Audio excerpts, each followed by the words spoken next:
الحمد لله رب العالمين والعاقبة للمتقين والصلاة والسلام على سيد الأنبياء والمرسلين وعلى آله وأصحابه أجمعين أما بعد أعوذ بالله من الشيطان الرجيم بسم الله الرحمن الرحيم وأتموا الحج والعمرة لله صدق الله العظيم وصدق رسوله النبي الكريم إن الله وملائكته يصلون على النبي يا أيها الذين آمنوا صلوا عليه وسلموا تسليما الصلاة والسلام عليك يا سيدي يا رسول الله وعلى آلك وأصحابك يا سيدي يا حبيب الله الصلاة والسلام عليك يا سيدي يا رحمة للعالمين وعلى آلك وأصحابك يا سيدي يا خاتم النبيين اللهم صل على سيدنا ومولانا محمد معدن الجود والكرم وآله وصحبه وبارك وسلم. حمد و صلات کے بعد آج کی اس نشست میں ہم اسلام کی بہت بڑی عبادت حج بیت اللہ کے فضائل بیان کریں گے. کسی بھی چیز کے فضائل کو بیان کرنے سے مقصود یہ ہوتا ہے کہ لوگوں کے دلوں میں اس چیز کے لیے جذبہ پیدا ہو، شوق پیدا ہو، تڑپ پیدا ہو، اور انسان کے دل کا، اس کی روح کا اور اس کے مزاج کا میلان اس چیز کی طرف بڑھ جائے. اور فضائل کو اس لیے بھی بیان کیا جاتا ہے کہ وہ لوگ جو اللہ تبارک و تعالیٰ کے گھر کا قصد اور ارادہ رکھتے ہیں اور جو اس جانب سفر کر رہے ہیں، ان کے دلوں میں یہ بات پیدا ہو کہ وہ کتنے عظیم کام کے لیے جا رہے ہیں، اور انہیں یہ احساس پیدا ہو کہ اللہ تبارک و تعالیٰ نے انہیں کتنی بڑی نعمت سے سرفراز فرمایا ہے. حج اسلامی عبادات کے اندر ایک بہت بڑی عبادت ہے. قرآن مجید فرقان حمید سورۃ البقرہ کے اندر اللہ کریم نے فرمایا وَأَتِمُّوا الْحَجَّ وَالْعُمْرَةَ لِلَّهِ، فرمایا پورا کرو حج اور عمرہ اللہ کے لیے، اللہ کی رضا کے لیے حج اور عمرے کو پورا کرو. اس میں تمہاری رضا، تمہاری نیت، تمہارا ارادہ فقط اللہ تعالیٰ کی رضا کا ہونا چاہیے. ویسے تو تمام اسلامی عبادات کا ماحصل اور ان کا فلسفہ یہی ہے کہ اس میں اللہ تعالیٰ کی رضا کو پیش نظر رکھا جائے، لیکن یہاں حج اور عمرے کے معاملے میں بالخصوص جس چیز کی طرف زیادہ توجہ دلائی گئی وہ یہ ہے کہ تم نے یہ کام للہ، اللہ کے لیے کرنا ہے. یہ ایک ایسی عبادت ہے جس کا بہت زیادہ لوگوں تک خبر پہنچ جاتی ہے کہ فلاں آدمی عمرے کے لیے جا رہا ہے، حج کے لیے جا رہا ہے. ڈھیر سارے لوگ اس سے آگاہ ہو جاتے ہیں. ظاہر ہے انسان کو ڈیوٹی سے چھٹی کرنی ہے، جو روٹین کے وہ کام کرتا ہے وہ سارے کام اس نے چھوڑنے. گھر کے اندر وہ موجود نہیں ہے، گلی محلے کو، آنے جانے والے احباب کو جن سے وہ روز ملتا تھا، ان سب کو خبر ہو جاتی ہے کہ وہ حج کے لیے یا عمرے کے لیے گیا ہوا. اتنے سارے لوگوں کے درمیان اس نیت کی حفاظت سب سے پہلے ضروری ہے کہ میں اگر حج کرنے جا رہا ہوں تو اللہ کی رضا کے لیے جا رہا ہوں. اس میں کسی قسم کی کوئی نمود و نمائش، کسی قسم کا دکھلاوا، تصنع، ریاکاری، بناوٹ بالکل نہ ہونا چاہیے. نبی رحمت نور مجسم شفیع معظم صلی اللہ تعالی علیہ وآلہ وسلم نے حج کے جب فضائل بیان کیے اور حج بیت اللہ کی سعادت حاصل کرنے والوں پر اللہ کے انعام کو جب میرے حبیب کریم علیہ السلام نے بیان فرمایا تو بخاری، مسلم، ابن ماجہ اور ترمذی شریف کے اندر حدیث مبارکہ موجود ہے.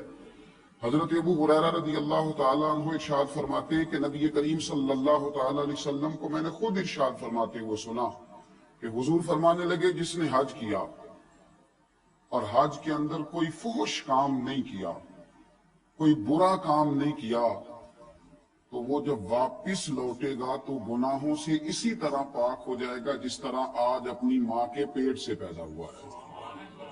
پہلے دن کا بچہ ہے، اس کے ذمہ کوئی غلطی نہیں ہے، کوئی گناہ نہیں ہے، اس کے ذمہ کوئی قرض نہیں ہے، اس کے ذمے کسی قسم کا کوئی فی الحال حقوق والا معاملہ نہیں ہے، ابھی وہ نابالغ ہے، اس پر کسی قسم کے فرائض لاگو نہیں ہیں، تو جس طرح وہ پہلے دن کا بچہ ہر گناہ سے پاک ہے، ہر حق سے بری ہے، اللہ تبارک و تعالیٰ نے اسے بالکل گناہوں سے پاک رکھا ہوا ہے۔ اسی طرح یہ شخص جو حج کر کے آیا ہے، اللہ اسے بھی سارے گناہوں سے پاک فرما دیتا ہے، اسے پاک صاف کر دیا جاتا ہے۔ اب اس کا ذمہ ہے کہ یہ واپس لوٹے تو حقوق العباد کو ادا کرے، یہ محسوس کرے کہ اللہ تبارک و تعالیٰ نے اب مجھے معاف فرما دیا ہے، اب مجھے پھونک پھونک کر قدم رکھنا ہے، اب مجھے یہ احساس پیدا کرنا ہے کہ میں وہ شخص ہوں جو اللہ کے گھر سے ہو کے آیا ہوں، میں وہ شخص ہوں جو میدان عرفات میں رک کر کے آیا ہوں، جو مینا مزدلفہ کی حاضری سے واپس لوٹا ہوں، جس نے بیت اللہ کا طواف کیا ہے، اور میں وہ سعادت مند ہوں جسے مصطفیٰ کریم نے اپنے روزے پر کھڑے ہونے کا موقع عطا فرمایا ہے۔ اس ذوق کے ساتھ یہ واپس لوٹے اور اس شوق کے ساتھ یہ جائے کہ اس کو بدلنا ہے، اس کو بدلنا ہے۔ ہمارے ایک بزرگ تھے، ایک صاحب حج کے لیے جانے لگے تو ان سے کہنے لگے کہ میاں بوڑھے بھی ہو گئے ہو، عمر کا تقاضا بھی ہے، تو داڑھی شریف کیوں نہیں سجا لیتے؟ کہنے لگے میں جا رہا ہوں انشاءاللہ وہاں سے رکھ کے آؤں گا۔ یہ بھی بہت قیمتی بات ہے، اور بزرگ کسی کو نصیحت بھی کرتے ہیں تو نصیحت بھی اس طرح کرتے ہیں کہ بات دل میں اترنی چاہیے، بندہ قائل ہو جانا چاہیے، گھائل نہیں ہو جانا چاہیے۔ تو کہا بھئی داڑھی رکھ لو، کہنے لگے میں حضرت وہاں سے رکھ کے آؤں گا، حج کے لیے جا رہا ہوں۔ حضرت نے مسکرا کر تھپکی دی، فرمایا بات تمہاری بھی ٹھیک ہے، پر کیا ہی اچھا ہو کہ تم یہاں سے رکھ کے جاؤ اور حضور کی بارگاہ میں وہی چہرہ لے کے جاؤ جو میرے مصطفیٰ کریم کو پسند ہے۔ یہ کیا اس سے بھی زیادہ اچھا ہو؟ تو جب ہم ساری تیاریاں کر رہے ہوتے ہیں حج کی، تو ہمیں یہ احساس بھی اس میں ضرور ہونا چاہیے کہ میں اگر گھر والوں کا خرچہ دے کے جا رہا ہوں اس لیے کہ میں اپنے گناہ معاف کرانے جا رہا ہوں، تو مجھے کچھ حقوق العباد کا بھی خیال رکھ کے جانا چاہیے، مجھے قرضے بھی ادا کرنے کی کوشش کرنی چاہیے، میرے ذمے جن لوگوں کے حقوق ہیں مجھے وہ بھی ادا کرتے ہوئے رخصت ہونا چاہیے۔ یہ سارا احساس بھی ہمارے دلوں کے اندر پیدا ہونا چاہیے، اس لیے کہ جب ہم نے واپس لوٹنا ہے تو ہمارے گناہ رب کریم نے اپنے فضل سے معاف فرما دینے۔ اب جب گناہوں کی معافی ہو جائے گی تو ظاہر ہے کہ حقوق العباد کا معاملہ ایسا ہے جس کے لیے کوشش کرنا پڑتی ہے۔ تو اللہ کے محبوب صلی اللہ علیہ وسلم نے حج کے فضائل کو بیان کیا۔ بعض احادیث ایسی ہوتی ہے جن میں رکت ہوتی ہے، جن میں ذوق ہوتا ہے، جن میں بیان کرنے والے پر ایک کیفیت طاری ہوتی ہے۔ حضرت سیدنا ابن شماسہ رضی اللہ تعالیٰ عنہ، یہ رسول کریم صلی اللہ علیہ وسلم کے صحابی ہیں، یہ فرماتے ہیں کہ حضرت سیدنا عمر بن عاص رضی اللہ تعالیٰ عنہ کے ہاں ہم حاضر ہوئے، حضرت عمر بن عاص کے ہاں ہم پہنچے، حضرت ابن شماسہ کہتے ہیں، اور فرماتے ہیں ہم اس وقت پہنچے جب ان پر نزع کا عالم طاری تھا، جب وہ دنیا سے جا رہے تھے، اس وقت ہم ان کی بارگاہ میں حاضر ہوئے۔ کہتے ہیں وہ کافی دیر تک روتے رہے اور کہنے لگے، روتے روتے ایک بات سنانے لگے، یہ عام آدمی بات نہیں سنا رہا، ایک تو صحابی ہیں اور دوسری کمال کی بات یہ ہے کہ دنیا سے رخصت ہو رہے ہیں۔ حضرت ابوبکر صدیق رضی اللہ تعالیٰ عنہ فرمایا کرتے تھے کہ یہ ایسا وقت ہوتا ہے دنیا سے جاتے ہوئے کہ بہت بڑا جھوٹا بھی سچ بولنا شروع کر دیتا ہے، دنیا سے جانے لگتا ہے تو بہت بڑا جھوٹا بھی سچ بولتا ہے۔ حضرت عمر بن عاص رضی اللہ تعالیٰ عنہ رونے لگے، اور جناب نے ابن شماسہ رضی اللہ تعالیٰ عنہ فرماتے ہیں وہ کہنے لگے کہ میری تیمارداری کرنے آنے والوں تمہیں ایک بات نہ سناؤں؟ ہم نے کہا محبوب کریم علیہ السلام کے غلام سنائیے۔ تو حضرت عمر بن عاص رضی اللہ تعالیٰ عنہ فرمانے لگے، جب اللہ تعالیٰ نے میرے دل کے اندر اسلام کا شوق پیدا کیا، جب اللہ نے میرے دل میں ہدایت کا نور پیدا کیا، تو میں نبی کریم کی بارگاہ میں بیعت کے لیے حاضر ہوا۔ فرماتے ہیں میں نے حضور کی بارگاہ میں عرض کی، یا رسول اللہ میں کلمہ پڑھنے آیا، مجھے بیعت اسلام کی سعادت عطا کریں۔ تو کہتے ہیں نبی کریم علیہ السلام نے مجھ سے فرمایا ہاتھ بڑھاؤ۔ کہتے ہیں میں نے ہاتھ آگے بڑھانے کی بجائے ہاتھ روک لیا۔ محبوب دو عالم صلی اللہ تعالیٰ علیہ وسلم نے فرمایا عمر بن عاص ہاتھ روک لیا ہے۔ عرض کی یا رسول اللہ ایک بات دل میں آ گئی،